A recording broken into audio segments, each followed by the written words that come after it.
Apa signifikan perkembangan ini? Kita mahu melintas langsung sekarang secara menerusi Skype bersama saudara Fauzi Asrafuddin Said Muhammad. Beliau adalah pengarah pemasaran dan pembangunan pasaran bagi Majlis Minyak Sawit Malaysia atau MPOC. Fauzi, tiada industri yang terkecuali dengan impak COVID-19, semuanya terkesan. Tapi bagaimana industri sawit terkesan dengan wabak ini? Assalamualaikum. Dari segi peladangan, kita dapat lihat operasi peladangan terjejas. Contohnya di Sabah terpaksa dihentikan buat sementara. Operasi refinery dan perkilangan juga terjejas, tak beroperasi 100%, cuma 50% pada peringkat awal COVID-19.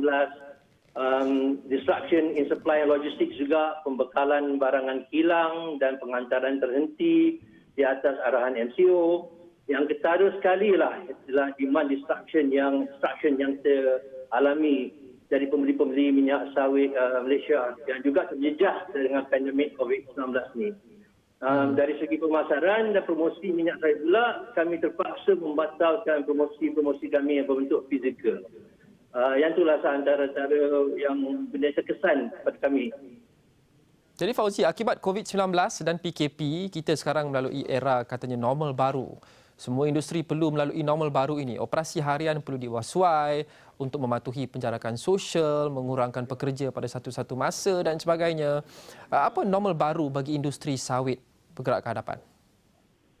Perkara the new norm atau normal baru ini seperti yang diutarakan oleh Encik Rahman, operasi harian perlu diwaswai yang itu semestinya untuk mematuhi penjarakan sosial. Pemantauan kesihatan mesti diutamakan sekarang. Pekerjaan dari rumah juga harus dipertimbangkan.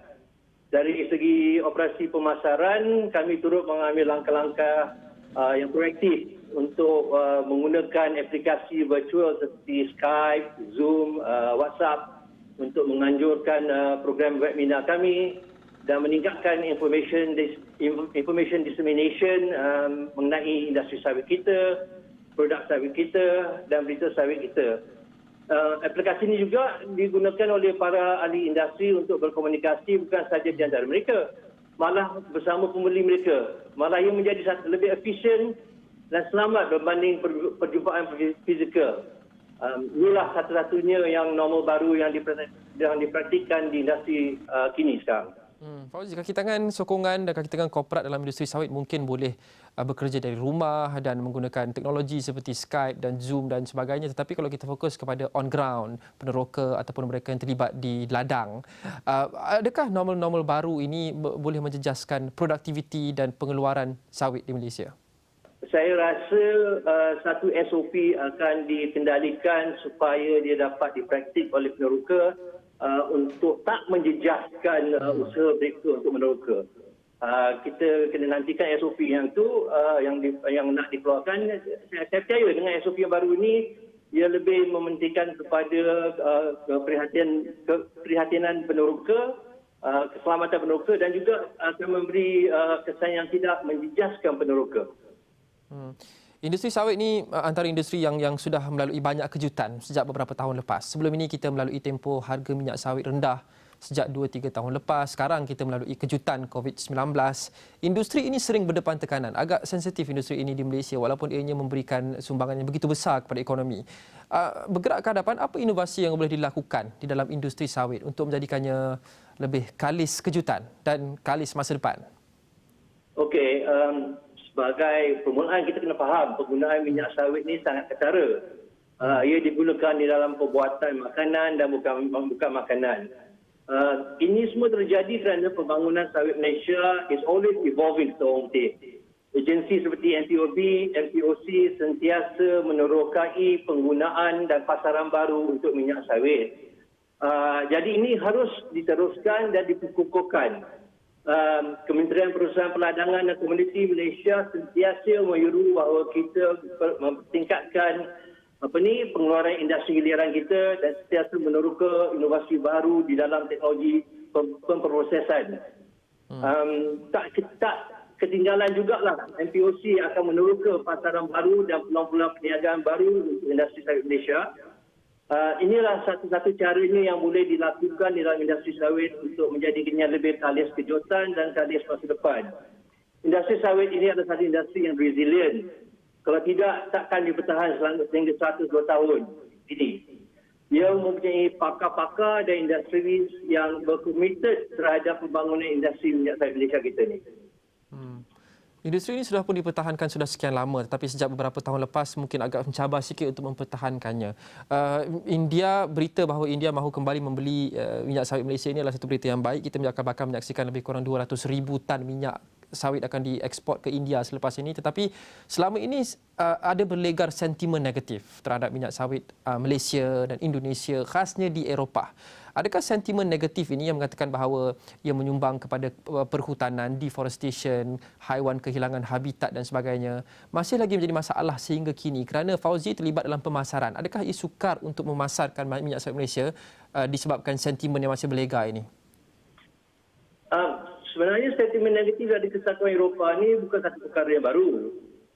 Walaupun sentimen ini ada, harus ingat permintaan minyak sawit Malaysia dari Eropah EU ni masih lagi dalam rata 2 juta tan setahun.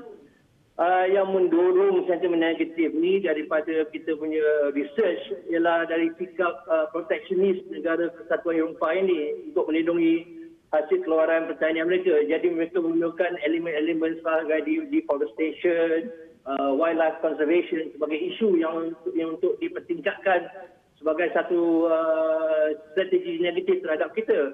Tapi semua ini kami telah, kata orang, challenge dan telah balas balik dengan kenyataan-kenyataan saintifik yang benar. Pasal itu kami rasa confident bahawa Kesatuan Eropah ini sentiasa akan membeli minyak sawit daripada kita. Lagi satu sebab mengapa mereka mengambil sikap negatif ni ialah semuanya kurang dari minyak sawit menduduki tempat terunggul berbanding semua minyak sayuran dunia lain, khususnya minyak sayuran keluaran Eropah seperti rapeseed, canola dan minyak bunga. Jadi adakah ini sebab mengapa Eropah perlu mempertahankan minyak keluaran mereka seperti rapeseed dan sebagainya? Adakah kerana minyak sawit lebih unggul dari segi ia boleh menghasilkan yield yang lagi banyak dan sebagainya berbanding dengan minyak-minyak ini, kerana mereka tidak boleh disebabkan sehingga mereka tak boleh bersaing dengan minyak sawit? Itu satu kenyataan yang benar. Memang pengeluaran minyak sawit menghasilkan hasil yang besar di dalam luasan kawasan ladang yang kecil compare dengan minyak sayuran lain yang mereka tanam di Eropah. Mereka memiliki kawasan besar tapi hasilnya tak sebanyak. Minyak sawit ini satu minyak yang sentiasa berada di pasaran 12 bulan setahun. Dia bukan seasonal. Jadi bila-bila nak permintaannya sentiasa ada. Ini akan secara tak langsung mengugat juga penggunaan hasil keluaran mereka sendiri, di mana minyak sawit boleh menjadi pengganti untuk yang ada yang kekurangannya. Tapi bergerak ke hadapan, Fauzi, apa antara kita bercakap dengan normal baru, kita bercakap dengan sentimen negatif berkenaan dengan sawit yang masih lagi berlegar, bergerak ke hadapan dalam era normal baru, dalam era COVID-19, apa yang boleh dijangkakan bagi industri sawit? Adakah kerana sesetengah industri menjangkakan ia akan mengecut seperti industri pelancongan secara jelasnya, tapi apa yang boleh kita jangkakan untuk industri sawit untuk 2-3 tahun akan datang, dan juga apa yang boleh kita jangkakan untuk mereka yang terlibat dalam industri sawit, mereka pekerja yang digaji, peneroka dan sebagainya? Saya rasa industri minyak sawit ini kata orang takkan fokus dalam sunset ni, tak ada. Pasal dia punya kegunaan, dia punya kehendaknya dari segi global, dia merupakan satu solution provider kepada food security. Jadi bila ada anggapan begitu terhadap minyak sawit, permintaannya, penggunaannya sentiasa akan meningkat. Bila jadi begini, dari segi industri kita juga pengeluaran kita akan terus maju untuk menampung permintaan yang nak daripada bahagian global ini.